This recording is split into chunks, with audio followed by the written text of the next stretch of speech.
Hello guys, ഞാൻ കുളിച്ചൊക്കെ വന്നിരിക്കുകയാണ്. അപ്പം നമുക്ക് പെട്ടെന്നൊരു ചിക്കൻ ബിരിയാണി ഉണ്ടാക്കിയാലോ. അപ്പം നമുക്ക് ചിക്കൻ എടുക്കാം. ചിക്കൻ കുറേ ദിവസമായിട്ട് ഫ്രീസറിൽ തന്നെ ഇരിക്കുന്നതാണ്. അപ്പോൾ നമുക്ക് കുറച്ച് ഫ്രീസ് മാറാൻ വേണ്ടി കുറച്ച് വെള്ളം ഒഴിച്ച് വെക്കാം. വെള്ളം ഒഴിച്ച് വെച്ചിട്ട് നമുക്ക് അതവിടെ ഇരിക്കട്ടെ. എന്നിട്ട് നമുക്ക് അരിയുടെ പരിപാടികൾ നോക്കാം. അരി നമുക്കൊന്ന് കുതിർത്ത് വെക്കാം. എന്നിട്ട് നമുക്ക് കിച്ചണൊന്ന് വൃത്തിയാക്കാം. നല്ല വൃത്തികേടായിട്ടാണ് കിടക്കുന്നത്. അപ്പം ഞൊടിയിടയിൽ നമുക്ക് പെട്ടെന്നൊരു വൃത്തിയാക്കാം. ഞൊടിയിടയിലല്ല, നല്ല കഷ്ടപ്പെട്ടിട്ടാണ് വൃത്തിയാക്കിയത്. അത്ര വൃത്തിയായില്ല, എന്നാലും കുഴപ്പമില്ല. നമുക്ക് ചിക്കൻ്റെ പരിപാടിയിലേക്ക് കടക്കാം. നമ്മുടെ സവാള കുനുകുനുകുനാന്നരിയാം. നല്ല സ്ലൈസിൽ അരിയുകയാണെന്നുണ്ടെങ്കിൽ നല്ല രീതിയിൽ കിട്ടും. പക്ഷേ എനിക്കറിയാവുന്ന രീതിയിൽ ഞാൻ അരിഞ്ഞ് മാറ്റി വെച്ചു. നമുക്ക് നമ്മുടെ വെളുത്തുള്ളി ഒന്ന് പീൽ ചെയ്തെടുക്കാം. വെളുത്തുള്ളി പീൽ ചെയ്തിട്ട് നമുക്ക് ചതച്ചെടുക്കണം. അപ്പം നമുക്ക് മറ്റേ ചതയ്ക്കാനുള്ള എക്യുപ്മെൻറ്റ്സ് ഇല്ല. അപ്പം നമുക്കുള്ള സാധനം വെച്ച് നമുക്കൊന്ന് ചതച്ചെടുക്കാം. നമുക്ക് ഈ സവാള എന്തിനാണെന്ന് വെച്ചാൽ നമുക്ക് നമ്മുടെ ഇത് ഗാർണിഷ് ചെയ്യത്തില്ലേ, അതിനു വേണ്ടിയാണ്. സോ നമുക്ക് നല്ലപോലെ ഒന്ന് മൊരിച്ചെടുക്കണം. ഒരു ബ്രൗൺ കളറാക്കി എടുക്കണം. എൻ്റെ കുറച്ച് കരിഞ്ഞു പോയി, എന്നാലും കുഴപ്പമില്ല.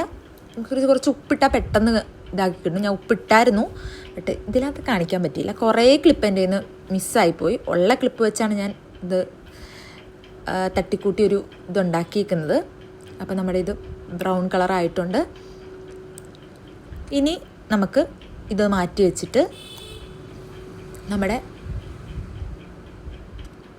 അണ്ടിപ്പരിപ്പും അണ്ടിപ്പരിപ്പില്ല, മുന്തിരി മാത്രമേ ഉള്ളൂ, നമുക്ക് സെയിം പാത്രത്തിൽ തന്നെ ഇടാം. കാരണം ഞാൻ തന്നെയാണ് പാത്രം കഴുകേണ്ടത്, മിഷൻസ് ഇല്ല.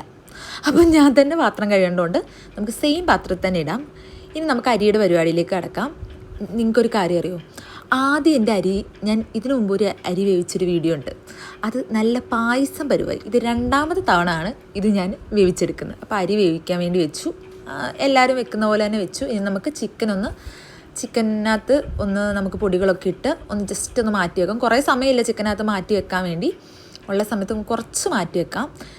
എല്ലാ പൊടികളും ഇട്ട് കുറച്ച് കേടും കുറച്ച് ഇഞ്ചി വെളുത്തുള്ളിയും ഇതെല്ലാം കൂടി ഇട്ടിട്ട് നമുക്ക് കുറച്ച് നേരം ഒന്ന് മാരിനേറ്റ് ചെയ്ത് മാറ്റി വെക്കാം. കുറച്ച് നേരം, കുറേ സമയമൊന്നുമില്ല. ഇനി നമുക്ക് ചിക്കൻ്റെ പരിപാടിയിലേക്ക് ഇറക്കാം. സത്യം പറഞ്ഞാൽ ചിക്കൻ ഉണ്ടാക്കുന്ന വീഡിയോ ഞാൻ എടുത്തിട്ടില്ല. മീൻസ് ഉണ്ടാക്കുന്ന വീഡിയോ മീൻസ് പൊടികളൊക്കെ ഇടുന്ന, പക്ഷേ ചിക്കൻ ആവുന്ന വീഡിയോ എടുത്തായിരുന്നു, പക്ഷേ കാണാനില്ല. അപ്പോൾ നമ്മുടെ പൊടികളൊക്കെ ഇട്ട് ചിക്കനും ഇട്ട് നമ്മൾ വേവിച്ചെടുത്തു. ഇനി നമുക്ക് സെറ്റ് ചെയ്യുന്നത് നമുക്ക് റൈസ്, പിന്നെ അതിൻ്റെ വണ്ടിക്ക് ചിക്കൻ കറി. റൈസ് നല്ല കുറവാണ്, കുഴപ്പമില്ല, 2 പേർക്ക് വേണ്ടിയാണ്. അപ്പോൾ ഇത് ധാരാളമാണ്. ചിക്കൻ കറി കൂടുതലും, റൈസ് കുറവാണ്. അതങ്ങനെ വരുവുള്ളല്ലോ. ഇനി ഇത് ഞാൻ ഉണ്ടാക്കാൻ പഠിക്കുന്നത് ഇവിടെ വന്നിട്ടാണ് കേട്ടോ. ഞാൻ ഒറ്റയ്ക്ക് നിന്നപ്പോഴാണ് ഇതൊക്കെ ഉണ്ടാക്കാൻ പഠിക്കുന്നത്. ഓൾമോസ്റ്റ് എല്ലാം എനിക്ക് ഉണ്ടാക്കാൻ അറിയാം. അപ്പോൾ നമ്മുടെ ചിക്കൻ ബിരിയാണി സെറ്റായിട്ടുണ്ട്. നമുക്കതൊന്ന് ജസ്റ്റ് ഒന്ന് ദം ചെയ്യാൻ